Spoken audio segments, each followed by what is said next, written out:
أعوذ بالله من الشيطان الرجيم بسم الله الرحمن الرحيم والصلاة والسلام على أشرف المرسلين سيدنا وحبيبنا محمد وعلى آله الطاهرين وأصحابه النجوم أجمعين. Donc, en ce mois de Rabi' al-Awwal, il me semble important de faire un rappel sur le prophète Mohammed sallallahu alayhi wa sallam.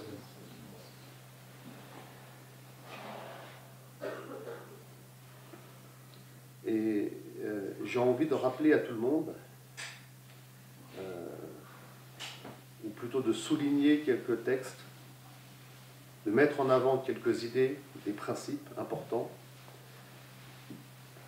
qui nous rappellent à quel point on doit respecter le prophète Mohammed sallallahu alayhi wa sallam et à quel point il est nécessaire pour le croyant d'aimer le prophète Mohammed sallallahu alayhi wa sallam.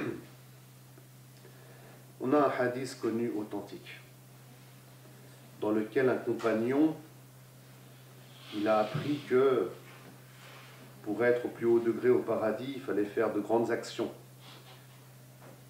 Et il va dire au prophète sallallahu alayhi wa sallam, mais bon, moi je ne suis pas comme toi, je n'ai pas fait de grandes actions, je ne suis pas quelqu'un de forcément très très pieux, aussi avancé que toi, mais moi j'ai envie d'être à tes côtés, ya Rasulallah, je t'aime. Et le prophète sallallahu alayhi wa sallam dira, tu seras ressuscité avec celui que tu es. Pour vous dire que cet amour sincère avec le prophète Mohammed sallallahu alayhi wa sallam, ça peut vous amener à lui au paradis. Et vous pouvez être ressuscité auprès de lui au paradis. Malgré que vous n'ayez pas fait les actions nécessaires pour être à ce degré-là. Comme nous l'a d'ailleurs si bien rappelé Cheikh Zakaria Siddiqi Hafizahullah lors de la dernière Dawra à Vénissieux, lorsqu'il a fait le commentaire de la Risala de Ibn Abi Zayd. Regardez la puissance et les conséquences de l'amour du prophète Mohammed sallallahu alayhi wa sallam. Cet amour-là et ce respect-là, les compagnons, ils nous l'ont fait vivre. Et je vous invite à lire la sira du prophète sallallahu alayhi wa sallam pour y voir plus clair. Il y a même des témoignages, comme un habitant de Taïf qui dira, moi j'ai jamais vu ça. Ni avec Khosroès, ni avec Héraclus, ni avec personne d'autre. Les compagnons, quand ils parlent au prophète sallallahu alayhi wa sallam, ils ne le regardent même pas dans les yeux. Ils ne le regardent même pas dans les yeux. Quand le prophète sallallahu alayhi wa sallam il s'exprime, ils écoutent, jamais lui coupent la parole. Quand le prophète sallallahu alayhi wa sallam parle, et qui veulent parler eux aussi, ou qui veulent prendre ensuite la parole, ils baissent d'un ton, ils parlent doucement. Et ça, c'est des règles qu'on trouve, qui sont vraiment appliquées chez l'élite, parmi les compagnons du prophète Mohammed sallallahu alayhi wa sallam. Pour que vous compreniez qui est le prophète sallallahu alayhi wa sallam. On pourrait se dire, mais nous, on ne le connaît pas, on ne vit pas avec le prophète sallallahu alayhi wa sallam. On ne risque pas de lui couper la parole, on ne risque pas de hausser la voix devant lui. Non, on peut hausser la voix devant lui et on peut lui couper la parole. Quand ça? Lorsque des hadiths authentiques du messager de Dieu sallallahu alayhi wa sallam sont lus. Quand des hadiths sont lus, on doit se taire, on doit se concentrer, on doit se rappeler les paroles du prophète Mohammed sallallahu alayhi wa sallam et adopter ce même comportement qu'on trouve chez les compagnons. Allah subhanahu wa ta'ala dit dans la sourate Hujurat, ô croyants, ne couvrez pas de votre voix celle du prophète et ne haussez pas le ton devant lui comme vous le faites entre vous si vous ne voulez pas perdre à votre insu le bénéfice de vos œuvres. Si tu ne respectes pas le prophète sallallahu alayhi wa sallam.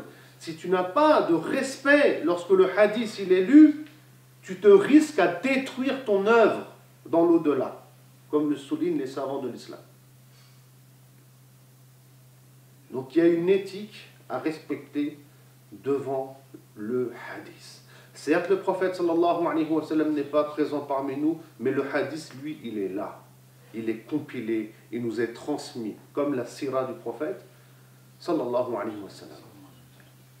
Pour continuer à parler de ce respect, on peut citer le cas d'Abu Bakr as-Siddiq, qui se retrouve dans la grotte de Thawr, lors de l'hégire avec le prophète sallallahu alayhi wa sallam. Il rentre à l'intérieur, il sécurise les lieux. Et on rapporte qu'à un moment donné, le prophète sallallahu alayhi wa sallam, puisqu'ils vont rester 3 jours à l'intérieur, il a la tête posée sur les genoux d'Abu Bakr qui se met à trembler parce qu'un scorpion l'avait piqué. Ou une bête l'avait piqué. Et il a préféré mourir, Abu Bakr as-Siddiq, que de réveiller le prophète sallallahu alayhi wa sallam. Imaginez ce degré d'amour et de respect. Il dépasse tout entendement. Il préfère mourir. Il va trembler. C'est à cause des tremblements que le messager de Dieu, sallallahu alayhi wa sallam, va se réveiller. Il va lui dire, pourquoi tu ne m'as pas réveillé? Ensuite, il va passer sa salive sur la blessure, sur la plaie, et Abu Bakr as-Siddiq va guérir. Ça fait partie des nombreux miracles liés à la personne du prophète Mohammed, sallallahu alayhi wa sallam. Abdullah ibn Omar, radiallahu ta'ala anhu, il était dans des choses que même les compagnons ne pouvaient pas forcément comprendre.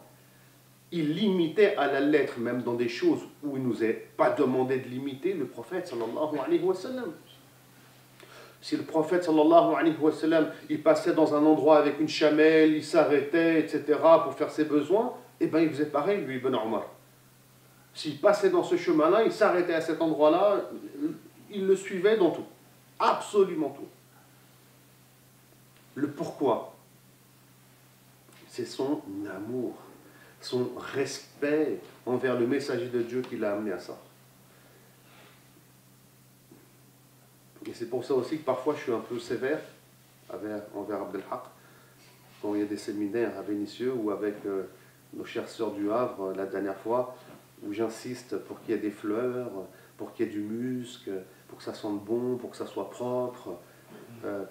Parce que on va lire des hadiths, on va parler du messager de Dieu, sallallahu alayhi wa sallam. On n'est pas en train de parler de fiqh, avec tout le respect bien entendu du fiqh, c'est pas ça le sujet, mais ça reste quelque chose qui vient d'un raisonnement humain. Là on parle de Rasoul, sallallahu alayhi wa sallam. Il faut le distinguer des autres, ou de toute autre chose. Et c'est pas des détails. Comme j'ai dit, ça peut nous apporter énormément de choses dans l'au-delà. On ne peut pas se rendre compte des conséquences. Vous ne le faites pas, vous savez, pour défendre le prophète sallallahu alayhi wa sallam, il n'a pas besoin de nous pour être défendu. Ça, c'est une erreur. Mais on le fait par amour sincère et qu'on se doit de développer à travers ces gestes, à travers cette compréhension qu'on trouve chez tous nos pieux prédécesseurs et qui nous est parvenue jusqu'à l'époque d'aujourd'hui. D'ailleurs, et je vais terminer par ça, par une anecdote, quand on a lu, vous savez, avec Cheikh Ayman Souaid Rochdi, Hafizahullah, le hadith, on a eu l'occasion de lire l'authentique de Bukhari, de Muslim et d'autres écrits dans le domaine du hadith. Et je me souviendrai toujours de quelque chose qui m'avait marqué. Un jour, c'était dans la lecture de l'authentique de Bukhari,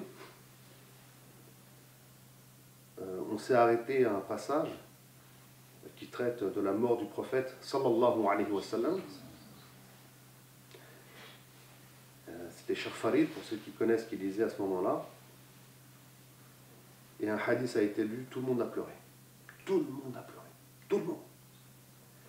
Et Cheikh Ayman qui dit ça, il s'appelle hadith al-Buka, le hadith des pleurs. Et dans la chaîne de transmission qu'on a jusqu'au prophète sallallahu alayhi wa sallam, à chaque fois que ce passage et ce hadith il a été lu, tout le monde a pleuré. Quelque chose de magique. Ça, c'est le côté mystique. qu'on ne maîtrise pas, que seul Allah subhanahu wa ta'ala en a connaissance. Et là, Cheikh Ayman, hafizahullah, s'est levé avec une boîte. Donc tous ceux qui ont... Il y a des gens qui ont vécu ce moment-là, qui se reconnaîtront peut-être ici ou ailleurs. Une boîte où il y avait de la poussière. Et il est passé dans les rangs, il nous a fait sentir cette poussière. C'était de la poussière qu'il y avait, vous savez, sur la tombe du prophète sallallahu alayhi wa sallam qu'il avait eue. Et il l'a fait sentir à tout le monde. Et elle sentait le parfum. Elle dégageait une odeur de musc. Moi, je l'ai senti 2 fois dans ma vie, bon, bref. Et lui aussi, bien sûr, était ému, tout le monde était ému. Que même cette poussière, elle sent du musc et elle sent une odeur, elle dégage une odeur bonne. Et ça nous rappelle d'ailleurs un moment fort de la sira du prophète sallallahu alayhi wa sallam. Quand le prophète sallallahu alayhi wa sallam il est mort, il y a eu Abu Bakr au début, vous savez, il a rendu visite au prophète sallallahu alayhi wa sallam qui était décédé. Et il dit, subhanallah, tu sentais bon quand tu étais vivant et tu sens bon quand tu es mort. Et après, ce sera Ali, quand il lavera son corps, qui dira, tu sentais bon quand tu étais vivant et tu sens bon maintenant alors que tu es mort. Et là, j'ai envie de dire, et il sent encore bon même après sa mort. Sallallahu alayhi wa sallam. Mais aujourd'hui, on vit à une époque où ce respect et cet amour, malheureusement, tend parfois à disparaître, où on le montre du doigt en disant c'est pas l'islam, c'est exagéré, c'est pas la sunna, c'est pas dans le Coran. Mais comme je l'ai expliqué, et ça c'est une réalité, c'est tout un comportement qu'on va trouver chez toute une élite qui a accompagné le prophète Mohammed sallallahu alayhi wa sallam. On retrouve ça chez nos grands savants de l'islam, contemporains et anciens. Et donc, je vous invite bien entendu à une longue réflexion quant à cet amour qu'on doit porter envers le prophète Mohammed sallallahu alayhi wa sallam. Un amour qu'on se doit de développer en priant sur le prophète sallallahu alayhi wa sallam, en lisant la sira du prophète sallallahu alayhi wa sallam, avec beaucoup d'attention, beaucoup d'amour, avec une sincérité. L'intention, c'est ça, vous savez, le plus important. Parce que Allah subhanahu wa ta'ala, il regarde ce qu'il y a dans nos cœurs. Si tu es sincère, parce qu'on se dit, oui, mais peut-être que je ne vais pas me rapprocher du prophète ou aimer le prophète après la lecture. Akhi, c'est Allah qui guide. Et Allah, il va guider par rapport à la réalité de tes intentions. Si tu es sincère dans ta démarche, laisse Allah faire les choses. Laisse Allah faire les choses et tu ne seras pas déçu. Laisse Allah faire les choses et jamais tu seras déçu. Et là, pour terminer aussi, puisqu'on parle de la famille, puisqu'on parle de l'éducation des enfants, et là aussi c'est toute une expérience qui parle devant vous, cette porte d'accès, qui est le respect du messager de Dieu, qui est l'amour du prophète, sallallahu alayhi wa sallam, c'est une porte de baraka. Vous prenez cette porte-là, Allah subhanahu wa ta'ala, il rentre dans votre vie. Vous travaillez cet amour, vous préservez la sunna, vous êtes un serviteur du messager de Dieu contemporain, sallallahu alayhi wa sallam, Allah ne vous abandonnera pas. Allah subhanahu wa ta'ala, il va vous guider. Allah subhanahu wa ta'ala, il va créer les bonnes causes. Allah subhanahu wa ta'ala, il va se charger de vos enfants. Allah subhanahu wa ta'ala, il va se charger d'absolument tout à un point où vous allez être choqués. Mais ça sera un bon choc. Parce que ça va vous permettre de connaître Dieu et de voir ses signes. Donc on demande à Allah subhanahu wa ta'ala qui nous guide.